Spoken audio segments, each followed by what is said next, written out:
예, 몇 개월 전에 제가 개와 늑대의 시간이라는 말을 소개해 드린 바 있습니다. 기억하시는 분들도 계실 텐데 프랑스 사람들이 만든 관용 어구입니다. 해질녘 어둠컴컴해지면 저 앞에 언덕에서 걸어오는 짐승이 나를 도와주러 오는 개인지 나를 해치러 오는 늑대인지 분간할 수가 없다. 그래서 낮도 아니고 밤도 아니고 그래서 사물을 선명하게 구분할 수 없는 시간을 개와 늑대의 시간이라고 그들은 말한다고 합니다. 그래서 사람들은 그걸 인용해서 뭔가 선명하지 않은 것들, 그런 시간을 보낼 때 개와 늑대의 시간이라는 관용어구를 쓰곤 합니다. 조금 시간이 더 흘러야 선명해지는, 지금은 섣불리 결정할 수 없는 때가 바로 개와 늑대의 시간인 겁니다. 우리는 계속 욥기를 함께 하고 있습니다. 욥과 세 친구의 그 끝나지 않을 것만 같은 논쟁이 끝났습니다. 지금 엘리후가 계속 이야기를 하고 있습니다. 욥에게 엘리후는 과연 도움을 주러 온 개인지 아니면 해치러 온, 공격하러 온 늑대인지 처음에는 그의 정체가 사실 참 모호했습니다. 근데 시간이 흐르면서 그의 말을 들어보니 그의 정체가 점점 선명해지는 것 같습니다. 엘리후는 고난에 대해 욥의 다른 친구들과는 확연히 다른 말을 하고 있는 게 분명합니다. 다른 친구들은 모두 이 고난의 원인은 너에게 있어. 네가 문제야. 네가 잘못한 게 분명해 말하면서 대책으로 네가 회개하면 그러면 이 고난을 멈출 거야. 이렇게 인과응보와 권선징악의 틀 안에서 욥을 몰아갔습니다. 그런데 엘리후는 다른 차원으로 다양한 각도로 고난을 설명합니다. 하나님이 고난을 통해 사람을 연단하시고 성장시킨다는 말을 합니다. 엘리후는 고난에 대한 이야기와 함께 하나님이 어떻게 말씀하시는 분인지, 하나님이 어떤 분인지를 말하는데 그 내용이 심상치가 않습니다. 그가 하나님은 이렇게 말씀하셔 하는 말을 하는데 그의 말이 하나님이 직접 등장하시는 38장과 너무나 유사합니다. 그걸 그대로 앞서 예고편처럼 말하는 것 같습니다. 욥기 38장 1절에 하나님의 등장이 이렇게 기록되어 있습니다. 우리 욥기 38장 1절 주보에도 실어 놓았습니다. 우리 함께 읽겠습니다. 그때 여호와께서 폭풍 가운데에서 욥에게 말씀하여 이르시되, 하나님이 폭풍 속에서 등장하셨다고 성경이 말합니다. 여러분, 폭풍 속에서 등장하시고 말씀하신다면 그 목소리가 어떠했을까요? 폭풍에서도 들릴 정도로 말했다면 어마어마한 목소리였을 겁니다. 아마 천둥 같은 목소리라고 할 수 있을 겁니다. 38장에서 등장하시는 하나님을 엘리후가 마치 예견하듯이 욥에게 이렇게 말합니다.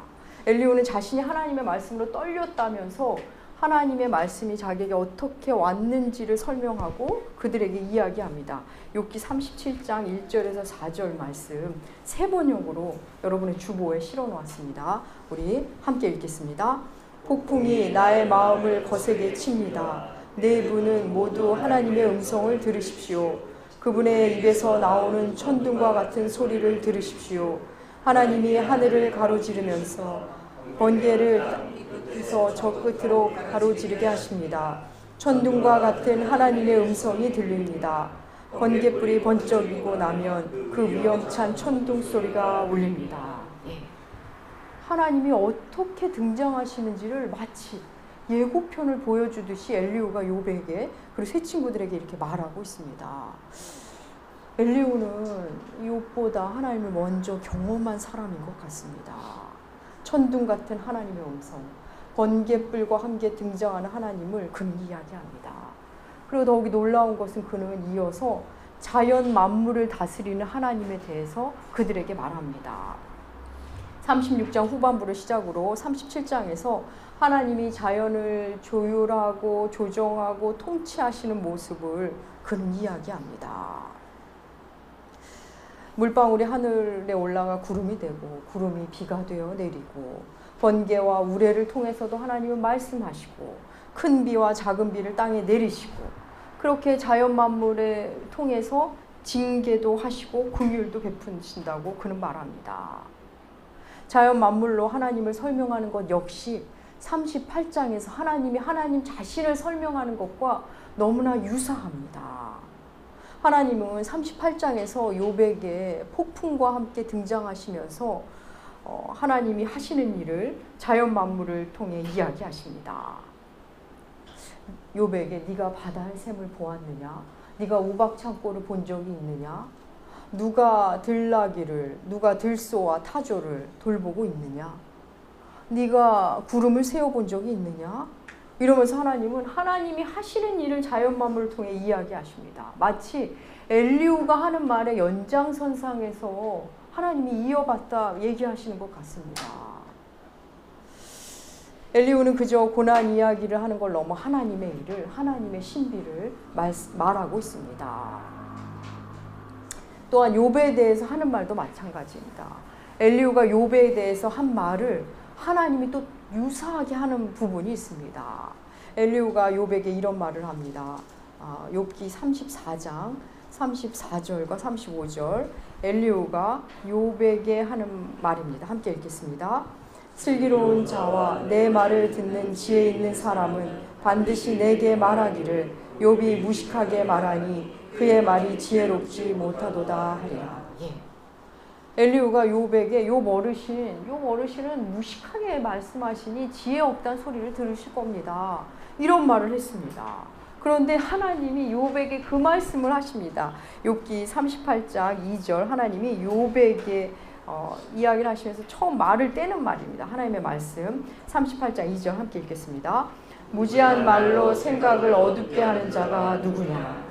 하나님이 욥에게 하신 첫 말이 무지한 말로 이 떠드는 자가 누구냐는 말입니다. 생각을 어둡게 하는 자가 누구냐는 말로 하나님은 말을 시작하십니다. 여러분 이쯤 되면 엘리후의 정체가 조금 선명해지지 않습니까? 이쯤 되면 성경을 읽는 우리들은 엘리후의 말을 조금 귀 기울여 드릴 필요가 있습니다.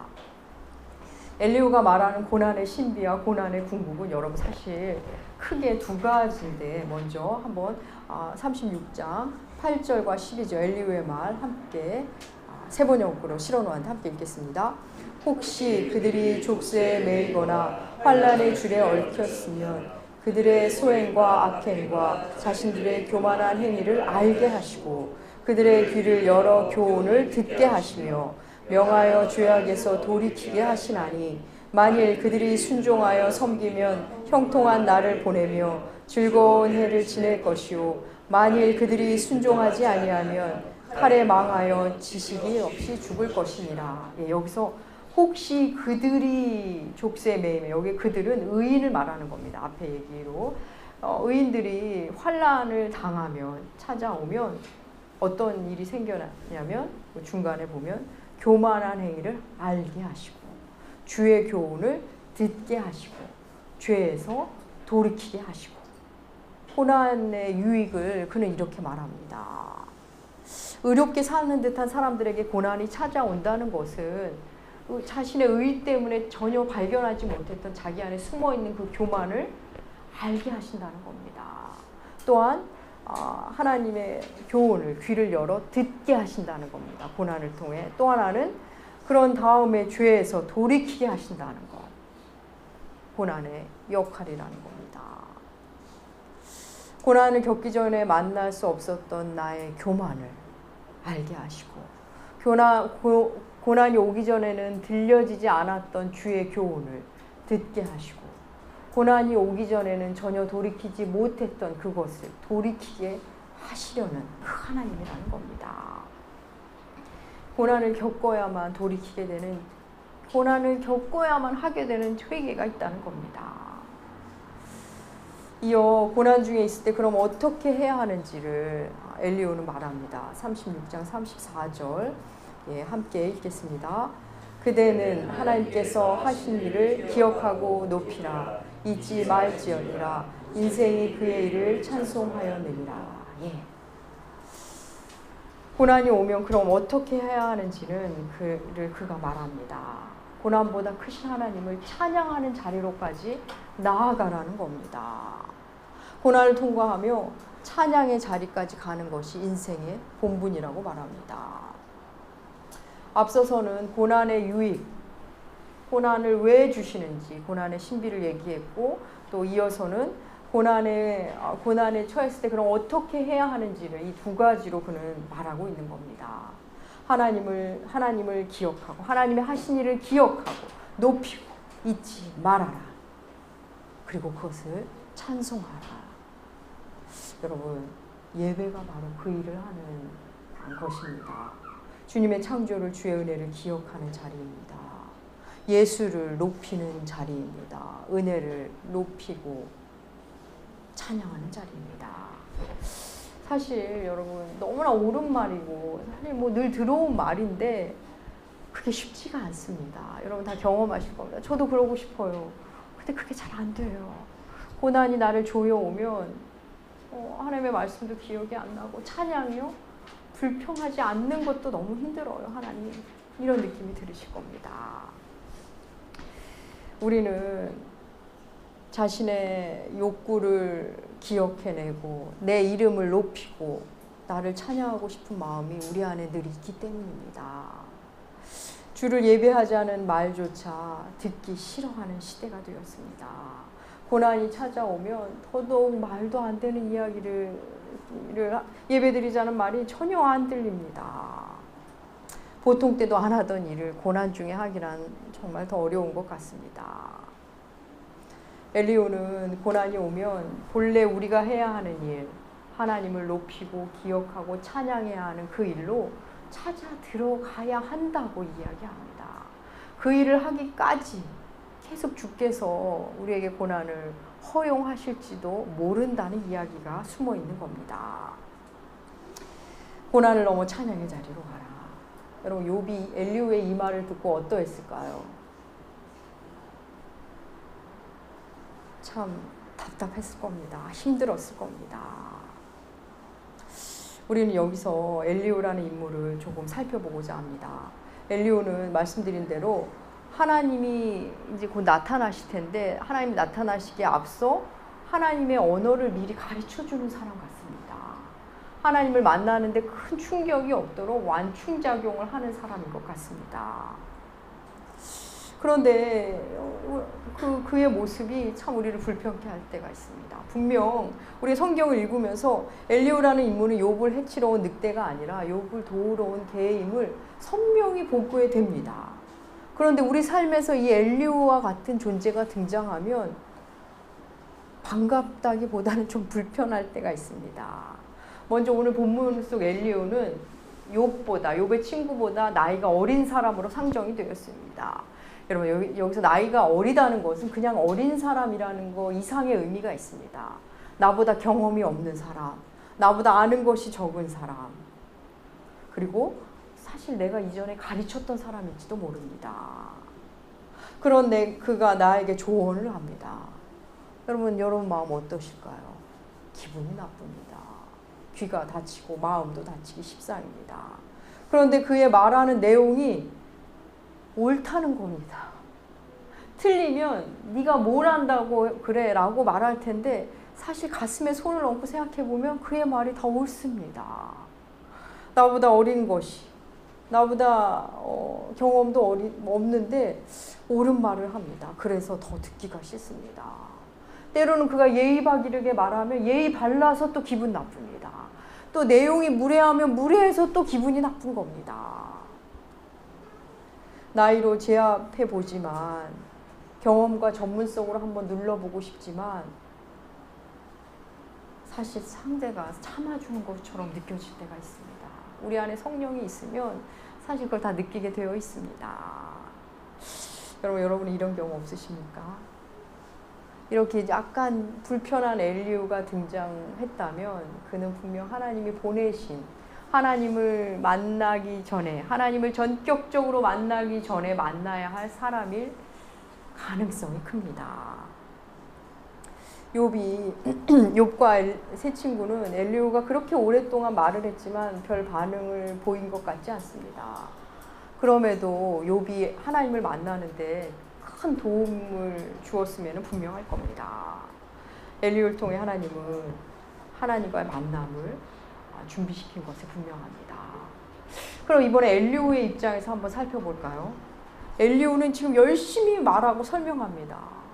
제가 말할 수밖에 없는 걸 양해해 주세요 하면서 공손하게 말하지만 욥도 세 친구도 별 반응이 없습니다. 엘리후는 애쓰지만 그들은 아무 움직임이 없는 것 같습니다. 결국 사람의 마음을 열고 변화시키는 것은 나 엘리후가 하는 게 아니구나, 하나님이 하시는 거구나를 그는 느꼈을 겁니다. 결국 사람의 마음을 열고 그가 변화되는 일은 여러분 하나님이 하시는 일입니다. 욥은 하나님이 나타나신 후에야 비로소 자신의 무지를 인정하고 주님 앞에 회개합니다. 여러분, 사람은 하나님 앞으로 인도하는 일, 사람을 하나님 앞으로 인도하는 일은 결국 하나님이 하시는 일임을 엘리후는 알게 됩니다. 사람은 그 통로일 뿐이지 하나님이 하십니다. 사랑하는 여러분, 우리 교회가 5주년이 되었습니다. 제가 목회자로서 여러분을 향해 말하고 권면하고 때로는 뭐 협박 비슷하게도 말하고 때로는 사정도 하고 듣기 싫은 소리를 하면서 말씀을 전한다 해도 저는 여러분을 변화시키지 못합니다. 저는 내내 그걸 만나고 있습니다. 그저 하나님을 만나러 가시도록 준비하도록 길을 그냥 닦을 뿐입니다. 좀 덜 힘드시라고. 하나님이 여러분의 삶에 찾아오실 때 너무 놀라지 마시라고. 하나님은 이런 분이라고 전할 뿐입니다. 그래서 여러분이 일상 속에서 진짜 하나님의 음성이 들려오고 만날 때 교회에서 배운 것이 이거구나. 교회에서 배운 그분이 바로 이분이구나. 이렇게 하시라고 준비시켜 드릴 뿐인 겁니다. 성경이 말하는 하나님 이런 분이심을 그저 제 손에서 부지런히 말씀드릴 뿐입니다. 여러분, 엘리후를 통해 준비시키신 하나님을 보면서 우리가 또 하나 기억해야 할 것은 하나님은 완벽한 사람을 통해 말씀하시는 분이 아니라는 겁니다. 우리는 지난주 엘리후가 다소 모순되는 이야기를 했고 또 욥에 대한 오해도 있음을 잠시 살폈습니다. 뭐 다 살펴보지 못했지만 엘리후는 완벽한 사람이 아닙니다. 무례하기로 보면 꽤 무례한 사람이었고 또 앞뒤 안 맞는 부분도 사실은 있습니다. 하나님은 그런 사람을 통해 우리에게 말한다는 겁니다. 나보다 별로인 사람, 나보다 못난 사람, 때로는 논리가 나한테 지는 사람, 어디서 갑자기 툭 튀어나온 것 같은 사람, 때로는 늘 알고 지냈지만 내가 무시했던 그 사람을 통해서도 말씀하시고, 여전히 모자라는 사람, 내가 가르치던 사람을 통해서도 말씀하십니다. 여러분, 하나님은 그런 사람을 통해 오히려 더 많은 말씀을 주신다는 겁니다. 또한 엘리후는 그래서 오늘날 교회와 같은 존재입니다. 교회라는 모임은 여전히 부족하고 모자랍니다. 그러나 하나님의 말씀을 들을 수 있는 곳입니다. 무시하고 싶지만 무시가 잘 안 되는 곳입니다. 외면하고 싶지만 외면이 잘 안 되는 곳이 교회입니다. 아쉽고 불완전하지만 여전히 그곳을 통해 하나님이 나에게 말씀을 주시는 곳, 그곳이 교회입니다. 여전히 말씀이 오기만 하면 나에게 말씀을 주시는 곳. 그래서 동의는 하지 않더라도 내 귀를 통해 내 마음에 그 말씀을 담으시면 이제 하나님이 직접 그 말씀을 작동시키시는 시점이 옵니다. 말씀만 담아두시는 일만 하셔도 여러분은 교회 와서 잘하고 계시는 겁니다. 사랑하는 여러분, 엘리후는 말씀드린 대로 모순이 있는 사람이었고 욥에 대한 오해도 있었습니다. 그게 사람의 존재의 한계, 말의 한계입니다. 우리가 나누는 말들, 우리 교우들끼리, 부부들끼리 말하는 말들 중에는 여러분 꼬투리 잡을 게 항상 있습니다. 우리가 트집 잡기로 하면 그 어떤 말 속에서 트집을 잡아낼 수 있습니다. 사탄은 우리가 트집 잡도록, 꼬투리 잡도록 늘 도와줍니다. 그런데 그렇게 트집 잡으면서, 꼬투리 잡으면서 거기서 머물면서 하나님의 은혜와 사랑으로 그 진도를 나가지 못하게 하는 경우가 왕왕 있는데 여러분 그 사단에게 지금 속고 계시는 겁니다. 우리는 언제나 부족하고 모순 덩어리고 꼬투리 있고 부족한 사람들이 흠이 있는 사람들이기 때문입니다. 사랑하는 여러분, 하나님의 말씀을 받아들이면 그 꼬투리 잡을 만한 흠이 있는 그 논리 속에서도 하나님이 다 정돈시켜 주십니다. 말은 틀리지만 그 당신의 마음은 내가 알 것 같아. 말은 당신이 그렇게 했지만 마음은 그게 아닌 거 내게 알아. 당신의 마음만큼 표현을 잘 못하고 내가 알지. 어떻게 그렇게 말하고 이렇게 행동을 해? 그런 말이 아니라 질서를 다시 바꿔주시는 겁니다. 말은 그렇게 했지만 마음이 어떻다는 거 내가 알지. 그게 하나님이 하시는 일이라는 겁니다. 하나님은 말씀으로 우리의 생각과 사고와 마음을 정돈시켜 줍니다. 허술한 논리, 그 사소한 감정 노름, 별것 아닌 일에 맘상해하며 며칠을 힘들어하는 것. 하나님을 만나면 여러분 그게 얼마나 작은 일인 것에 눈뜨기 시작합니다. 앞으로 38장 이후에 하나님을 만난 욥이 그걸 체험하게 됩니다. 엘리후는 고난에 끌려다니지 말고 찬양의 자리로 가라 말했습니다. 근데 여러분 어느 누가 이 말을 쉽게 할 수 있겠습니까? 내게 들려주는 그 말을 하는 사람은 나보다 더 극심한 고통 중에 있는 사람이라면 그런 말할 자격이 있을 겁니다. 그런데 어느 누가 고난 자리에서 찬양의 자리로 가세요. 이 말을 어느 누가 쉽게 할 수 있겠습니까? 그래서 오늘 현대판 욥이라고 해도 좋을 만한, 현대판 욥기라고 붙여도 좋을 만한 경험을 한 한 분 이야기를 여러분에게 들려드리려고 합니다. 평범한 교인으로 살던 이관희 집사는 결혼 3년 만에 딸아이를 출산합니다. 참 기뻤겠죠. 그런데 기쁨도 잠시 37살의 나이에 대장암 4기 진단을 받았습니다. 그래서 투병 생활을 시작합니다. 그런데 암 진단을 받은 그 소식에 어머님이 너무 충격을 받아서 가슴 아파하시다가 스스로 삶을 중단하십니다. 그 어머니가. 자신이 암에 걸린 사실도 힘겨운데 어머니가 나 때문에, 나의 암 때문에 삶을 중단하신 겁니다. 그의 불행은 거기서 끝나지 않습니다. 어머니가 삶을 중단하신 직후에 아내인 오은주 씨가 혈액암 4기 진단을 받습니다. 끔찍한 일의 연속임에도 이 암을 앓고 있는 두 부부가 병원에서 말씀을 묵상하고 기도를 하고 찬양을 합니다. 그것을 우연히 알게 된 KBS 다큐멘터리 PD가 그를 취재하고 양해를 구하고 방송, KBS 스페셜 방송을 내보냅니다. 그것이 KBS 스페셜 암, 여기서 암은 알다라는 의미입니다.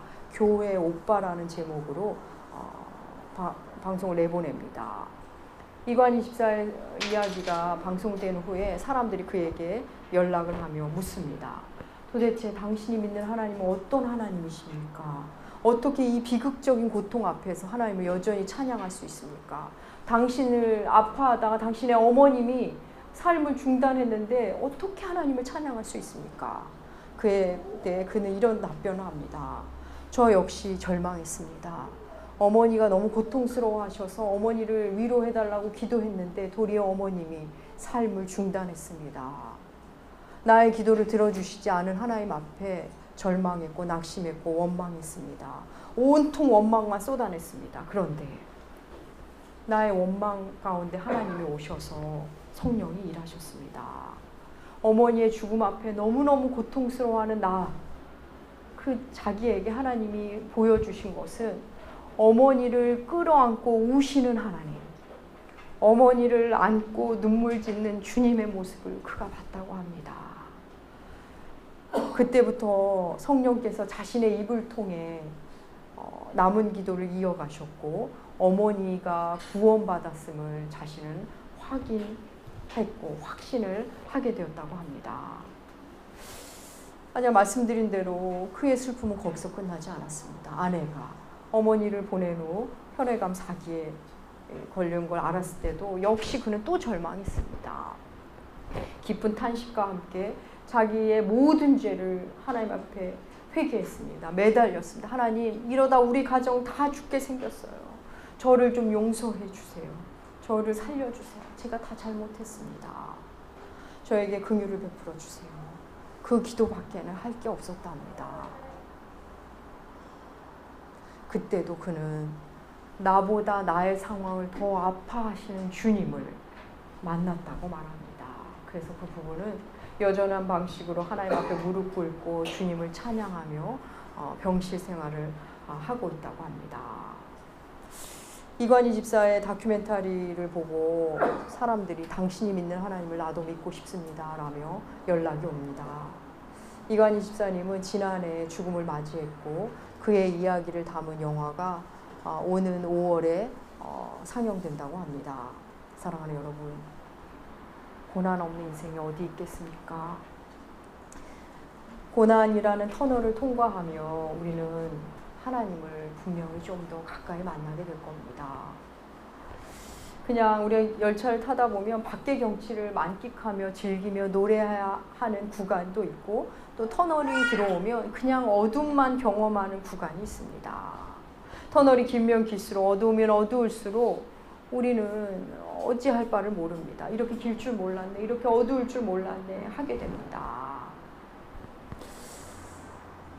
이제 바깥 세상이 어떤 즐거움이 있었는지조차도 잊어질 때가 있습니다. 여러분, 고난 안에는, 터널 안에는 어둠만, 깜깜한 어둠만 있는 것 같지만 여러분 놀랍게 그 안에도 길이 있다는 거 아십니까? 그 깜깜한 고난 안에, 터널 안에도 길이 있습니다. 선택할 수 있는 길이 있습니다. 단념과 포기의 길, 절망과 낙심의 길, 비난과 불평의 길이 선명하게 그 어둠 속에 보입니다. 아니, 안 보여도 스스로 우리는 그 길을 내면서 갈 수 있습니다. 그런데 놀라운 것은 다른 길이 있다는 겁니다. 바로 수용과 맡김의 길이 있다는 겁니다. 그 고난 속에서 수용하고 맡기는 길이 그 안에 있다는 겁니다. 그 길을 가면 기어이 찬양의 캠프로 하나님이 도달하게 하십니다. 고난을 통과한 자의 찬양, 고통을 온몸의 흔적으로 가진 사람의 주를 기억하고 높이고 찬양하는 것, 그것은 터널을 경험하지 못한 자의 찬양과는 차원이 다른 찬양이 됩니다. 고난을 통과하며 찬양의 자리에 온 사람은 여러분 이제 진짜 부활의 삶을 살기 시작합니다. 여러분, 그 어두운 길을 걸으면 어느새 와 계신 예수 그리스도, 이미 먼저 걷고 계시는 예수 그리스도를 만나게 됩니다. 예수 그리스도는 죽음이라는 고난을 걷고 부활이라는 찬양을 우리에게 들려주신 분이십니다. 사랑하는 여러분, 교회는 바로 그 길을 가는 사람들의 모임입니다. 오늘은 우리 나무교회 5주년 기념주일입니다. 교회는 교우들에게 결코 늑대일 수가 없습니다. 교회는 언제나 교우들에게 교우를 사랑하고 도움을 주는 개입니다. 교회는 예수 그리스도의 몸이십니다. 교회는 바로 여러분 자신입니다. 사랑하는 여러분, 여러분 한 사람 한 사람의 부흥, 여러분 한 사람 한 사람의 성장이 바로 나무교회의 부흥이며 성장입니다. 주님이 오시는 그날까지 교회에 속하셔서 때때로 만나는 그 고난, 터널들, 그 터널 속에서 우리 손붙잡고 수용과 맡김의 길을 함께 가는 겁니다. 그러다 보면 어느새 우리 역시 찬양의 자리에 도달해 있는 우리를 만나게 될 것입니다. 주님이 오시는 그날까지 교회에 속하여 주님의 몸된 교회를 사랑하시는 여러분들 되시기 축복합니다. 기도하겠습니다. 하나님 아버지 감사합니다. 오늘도 말씀을 통해 어찌 살아야 할지 들려주시니 감사합니다. 하나님, 우리 각 사람이 교회가 되어 또 우리가 모여서 또 교회가 되어 이 땅의 어려움들을 손붙잡고 잘 극복해 나가 온 자리에서 함께 찬양하는 우리들 되게 하여 주시옵소서. 그 길 끝에 서 계시는 예수 그리스도, 아니 가는 과정 중에 함께 하시는 예수 그리스도를 만나는 우리들 되게 하여 주시옵소서. 감사드리며 존귀하신 예수님의 이름으로 기도합니다. 아멘.